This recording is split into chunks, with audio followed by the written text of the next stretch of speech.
யாருங்க இந்த கண்ணகி நகர் கார்த்திகா? கண்ணகி நகர் கார்த்திகா அப்படிங்கிற பொண்ணு கண்ணகி நகர்ல கபடி வீராங்கனை. இவங்க நெறைய தடவ நேஷனல் லெவல்ல கபடி விளையாண்டுருக்காங்க. இப்ப பக்ரைனில் நடைபெற்ற ஆசிய இளைஞர் போட்டியில போய் கபடி விளையாண்டு இந்தியாவுக்காக தங்கம் வென்றுட்டு வந்திருக்கிறாங்க. ஸோ கண்ணகி நகர் அப்படின்னு சொன்னாலே ஒரு விஷயம். அவங்க சொல்றாங்க, "கண்ணகி நகரோட பிராண்டா நான் இருப்பேன். இங்க பொறந்திருக்க ஒவ்வொரு ஆளும் கண்ணகி நகரோட பிராண்டு." சில இடங்கள்ல போய் நான் கண்ணகி நகர்லேருந்து வரேன் அப்படின்னு சொன்னாலே மதிக்க மாட்டாங்க. நான் கண்ணகி நகர்லேருந்து வரேன், எனக்கு வீடு கொடுங்கன்னா வீடு கொடுக்க மாட்டாங்க. நான் கண்ணகி நகர்லேருந்து வரேன், எனக்கு வேலை கொடுங்கன்னா வேலை கொடுக்க மாட்டாங்க.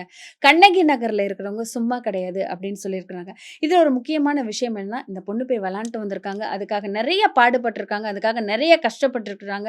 ஸோ அவங்களோட ஆதங்கங்கள்லாம் சொல்றாங்க. கண்ணகி நகர்ல இருந்து வரேன் அப்படின்னு சொல்லிட்டு நெறைய இடங்கள்ல நான் ஒதுக்கப்பட்டிருக்கேன். இதுக்கப்புறம் இங்க இருந்து யாரும் ஒதுக்கப்படக்கூடாது அப்படிங்கிறத ப்ரவுடா தைரியமா மக்கள் முன்னாடி வெளிப்படையா பேசியிருக்கிறாங்க. ஸோ இதுக்கு எல்லா அரசியல் கட்சி தலைவர்களும் ரொம்ப பெரிய பெரிய ஆட்களும் வாழ்த்துக்கள் தெரிவிச்சிருக்கிறாங்க.